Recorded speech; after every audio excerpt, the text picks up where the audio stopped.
Trump's tweet is a sign of sheer desperation.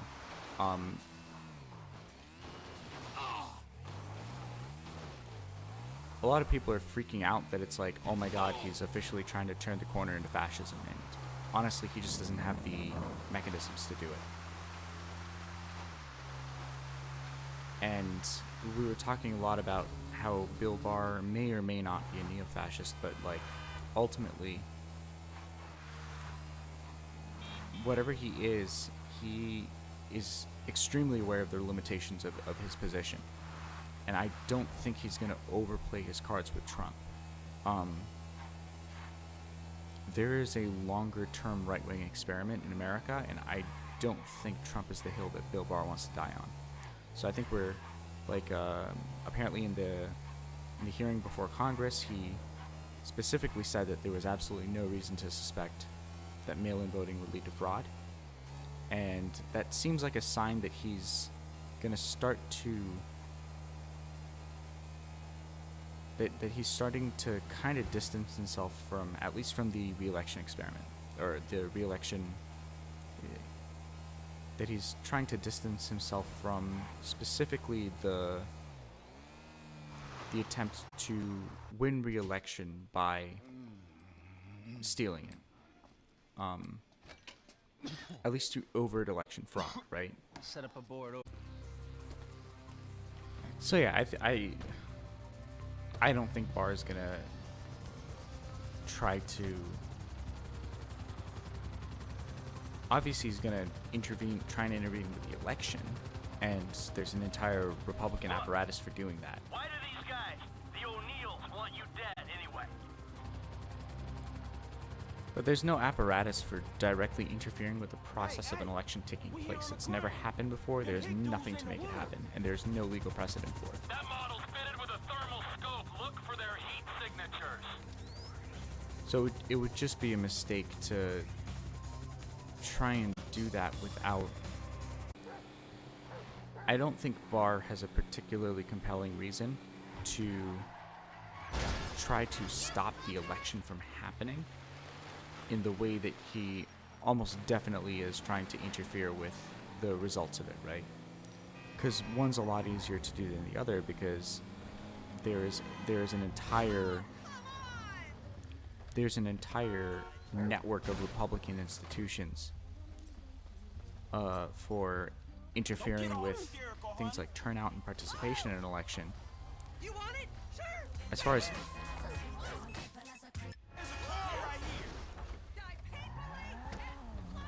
far as interfering with the prospect of an election actually taking place, that's a lot more difficult. And there are several missing pieces to that, for which that make it not really worth it for Barr to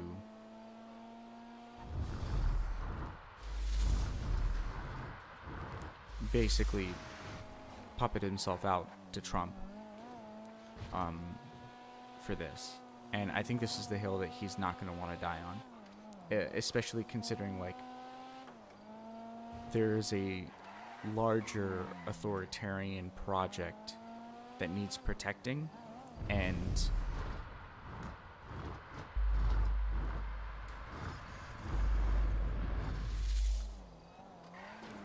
I think right-wing institutions in the government are probably going to be heavily navigating how not to lose all of their political capital on Trump, but find a way of transitioning his base to supporting a future, demagogue. And I think that there's a lot of extremely viable candidates for that, right? Like, and the benefit that the right has that allows, especially like the fringe. I can't even call it the fringe because they control the executive branch right now, but the Steve Bannon, Bill Barr, Stephen Miller types. What really advantages them is the fact that at the end of the day,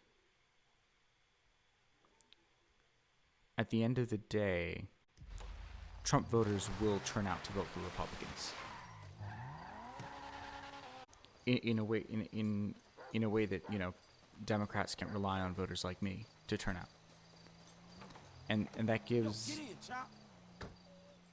the authoritarian right a bit of an advantage in that they don't have to worry as much about keeping Trump voters.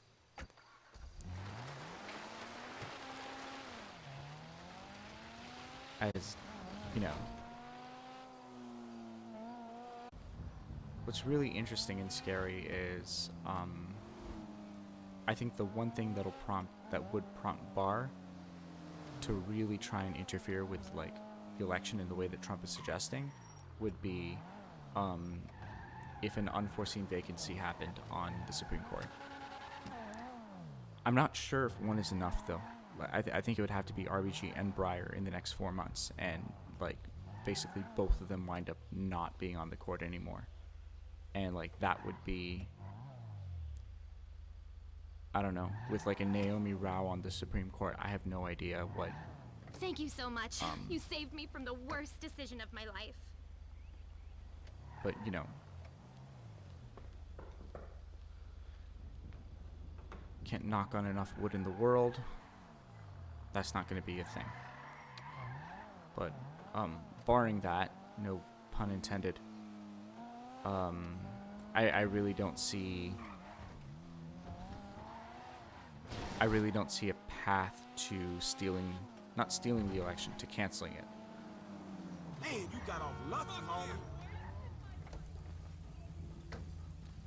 And I think, Hey, don't make me commit a 187. I mean, Barr's going to do what he can, but I think generally Republicans are realizing they're not going to be able to suppress away this election. And that's part of where this tweet comes from, is just, like, really grasping at straws, trying to figure out a way to make this thing not happen.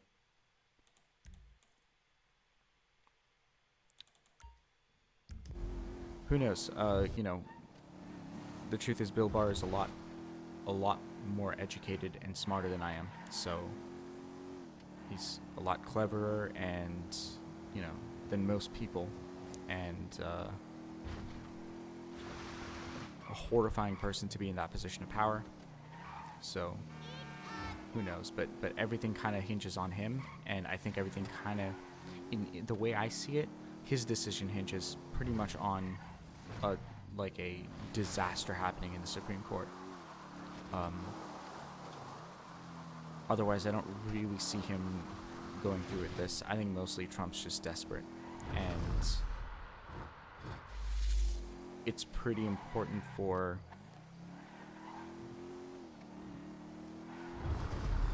I feel like the top political priority needs to be voter mobilization over the next 4 months, and mail-in voting was definitely a good. Yeah, voter mobilization is the most important thing. Specifically, like, hyper-targeting voter-suppressed districts and running registration programs. Organizations like Headcount, Rock the Vote. These are probably of utmost importance. Like, Trump is basically tweeting like a wounded animal, right? And if anything, this is a cue to really press the attack and finish him off. The guy's desperate, so. Oh, that's a tree.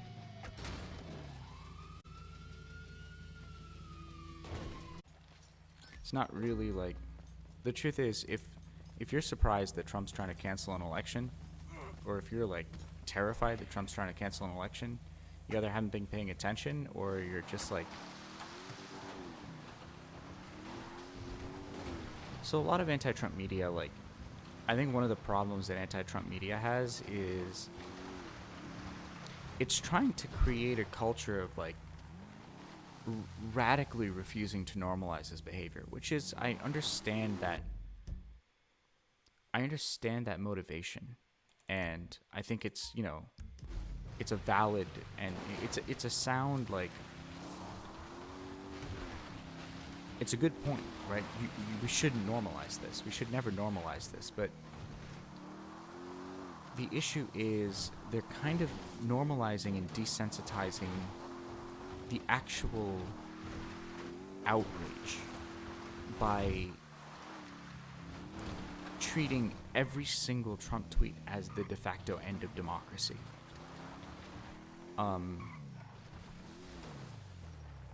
Yes, we're living through a horrifying time. And it's important to always keep that in mind and to always, always, always be mobilizing based on that, and to always be acting and talking and channeling our efforts into destroying this movement that's assaulting our institutions and the country. But the trouble is that, like, it's the media is turning into the boy who cried wolf, effectively. That, like, no, Trump calling to postpone the election is not surprising. It's not horrifying. I mean, it's horrifying, but not in the way that they want to make it sound. And we probably need to stop infantilizing the public that we're trying to galvanize. He's probably not going to succeed. He doesn't have the mechanisms to do it. And I think that goes to a deeper conversation about how most people just don't understand power. And they don't understand where Trump has power versus where he doesn't. And that leads people to not necessarily allocate their outrage and allocate their efforts, specifically rhetorical efforts, right, where they need to go. Like, I just know that CNN's going to cover this for way too long. Where's this rock formation? Hold on. The guy's throwing Hail Marys. His Justice Department's not going to help him. I mean, listen, again, Bill Barr knows a lot more than me, so I could be wrong. But I don't see any mechanisms for postponing an election. So I don't see the Attorney General trying to do it. He has a longer project that is far, like, Trump is a vessel for him, and it's not the hill that Bill Barr or any of, like, the actual fascists in government plan to die on. So, unless Naomi Rao is on the Supreme Court by October, I don't see a vessel to postponing this election.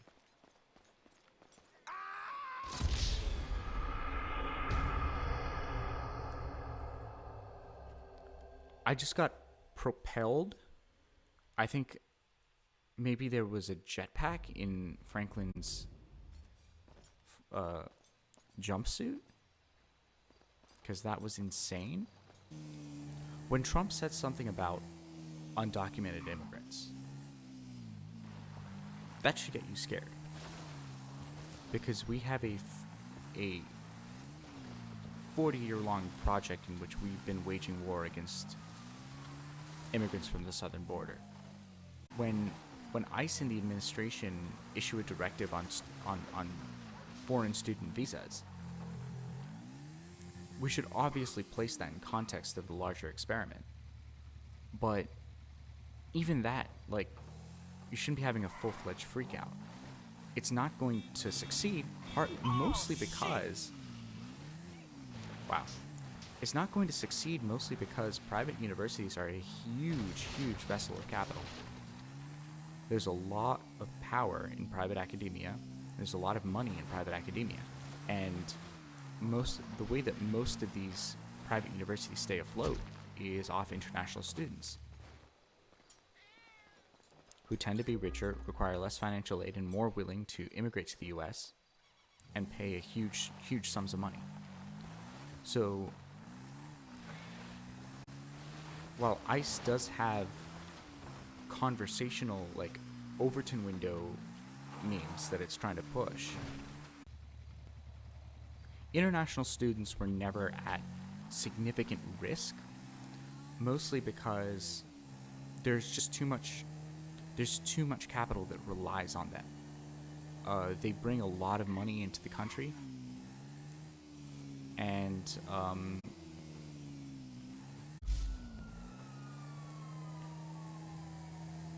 one of the most crucial things to understand about neo-fascism is that it cannot survive, and it cannot succeed without the complicity of private capital. That fascists have to map out the trajectory of their what's part of the theory, I think, part of the central theory of neo-fascism, as I understand it, is that you have to map your trajectory for expanding right-wing power through what works for private capital, because that's where all of the power lies. So if you're going to take a moonshot at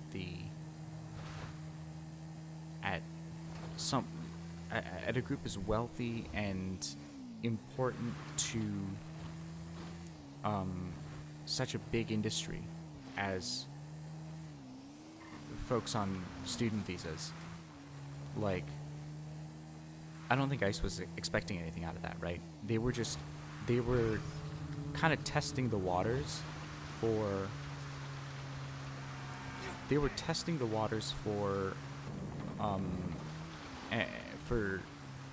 creating a national security stigma around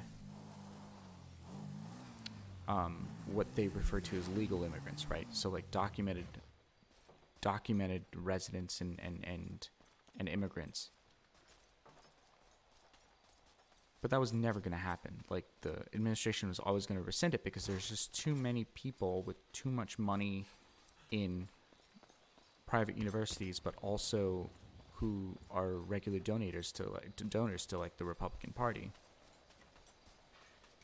There was no way that order was ever going to be followed through.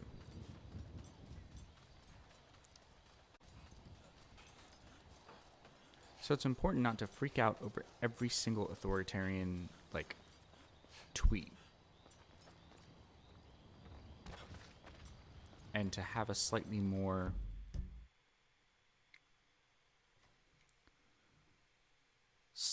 measured response to that is based off some level of, that to some extent contextualizes the action or decision being made, or the statement being made too, right? And to focus efforts on the right-wing rhetoric where there's actually power. He has a lot more power in oppressing immigrants because all of his predecessors escalated, deportations, escalated immigrant detention.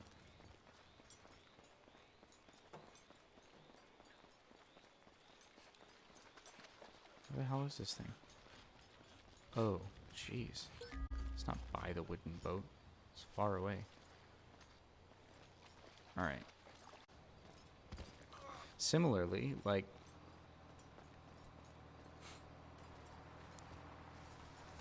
the federally guaranteed right to gay marriage is all of 5 years old. So when the Trump administration makes attacks outside of marriage on LGBTQ plus rights, those are things to be concerned about, because there are clear vessels of power for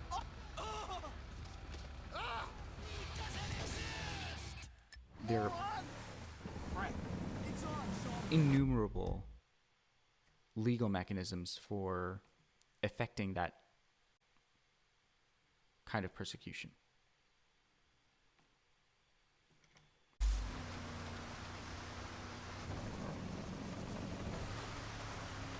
Which leads to a slightly more nuanced conversation, like about one of the reasons that Trumpism and Trump era I don't know what exactly to call it. It's kind of the political and I guess philosophical practice of philosophical as in like discursive, let's say dialectical practice of muddying waters, conspiracy theory, like promoting conspiracy theories and doing the opposite of making legitimate issues seem like conspiracy theories.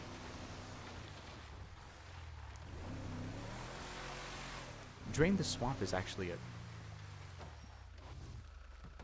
really strong motto because there is serious and oftentimes systematized and legalized corruption and an extremely justified anger against that often leads to, you know, a very different anger, right? Like basically you take the actual problem of legal corruption in Washington and the concentration of power around power and the protection of power for its own sake.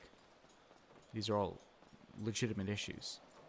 And then you start associating crazy stuff like John Podesta and Pizzagate.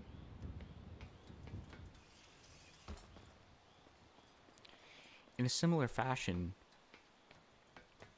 I think Trump derangement syndrome is a real thing. And it's a huge problem,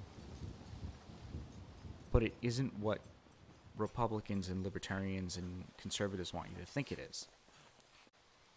Trump derangement syndrome is basically a failure to properly curate the discussion of how we... Sorry.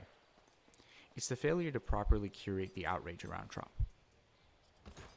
Around sound political theory and understanding of where he has power and an understanding of where we need to resist him, right? And that's part of why the resistance has become a punchline in left circles, is that it seems like people don't seem to understand that the attention of the attention of the public generally is a scarce resource. It's a scarce commodity. And you have to be smarter about what battles you pick, because eventually you just really just try the patience of the people you're trying to get angry about something. That there's only so many different things you can get people to care about, and it's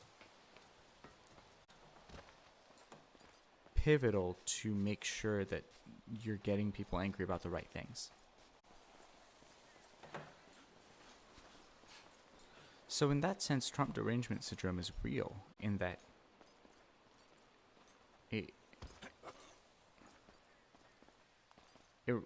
it's like, no, it seems like mainstream liberal media, what they do is they just fire buckshot at Trump and hope something sticks.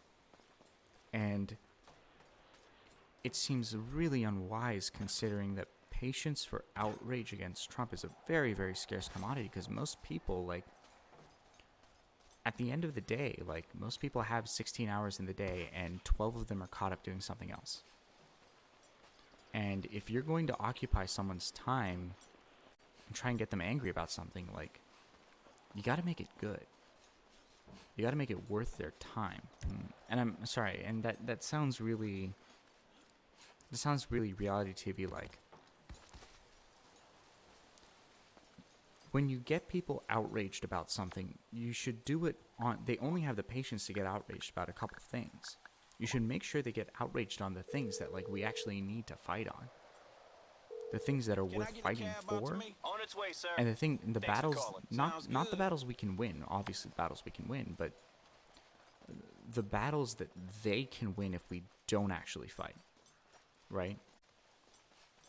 The foreign student visas were always going to figure themselves out. I think we need to start getting a little bit smarter about what battles we pick, and what we choose to fight on. Because this is really just getting started. Like,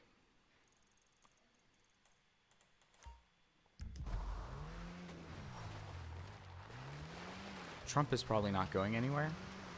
And even if Trump is, slowly going to fade, and his followers are going to gravitate to some other strongman like Tom Cotton, the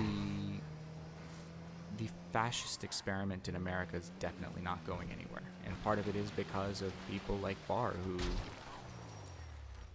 sit and bide their time and they wait and they find something to latch onto and expand their power, right? And this administration has been a resounding success for Bill Barr. Well, I'm stuck. Which is part of why I don't think Barr is going to, literally unless there's a vacancy on the court between now and November, on the Supreme Court. Like, yeah, I just don't think Trump is the hill that Bill Barr wants to die on. So, it's going to take a big power shift. I honestly believe that Trump might run again in 2024 if he loses. I think it's a real possibility. But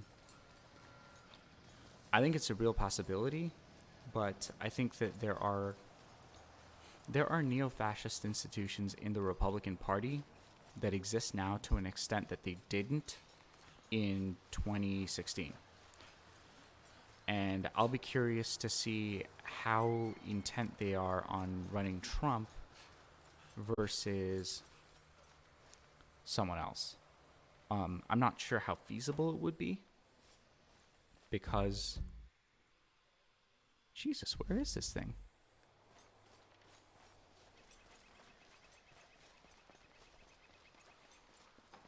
I feel like I'm about to be humiliated, like it was right there and I just wasn't properly looking for it.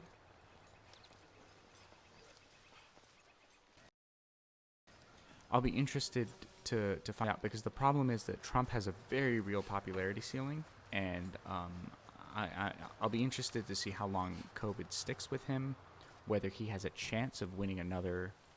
I don't think he does. I think it's a very, very, very tall order to win re-election after losing it. I think if Trump runs again in 2024, it might be like the end of the Republican Party.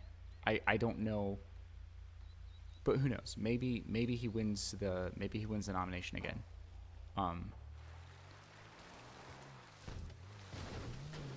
I don't see popular support reuniting around him. But then again, like, the right is really good at rallying behind a candidate. But there's a lot of voters he'd have to win back. And by 2024, I don't know. This is also the worst economic crisis that like we've ever seen. So, who knows where the economy will be by 2024? I don't know how long it'll take this economy to recover. But,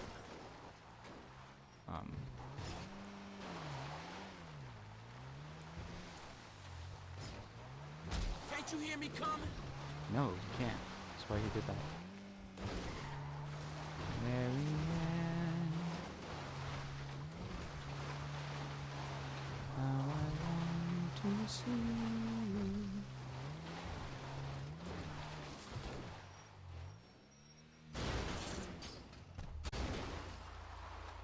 It's one way of going about things. Alright, that's going to do it for me. Thank you so much for watching. If you enjoyed the video, be sure to like and subscribe for future videos. I'm going to be putting out new videos every day. We're going to be talking about global politics, the far right. We're going to be talking about healthcare, the election, all sorts of stuff. And if you want to join the discussion live, I stream to Twitch live at 1 p.m. on weekdays Eastern Time. Otherwise, stay tuned. New videos every day. Thanks so much for watching.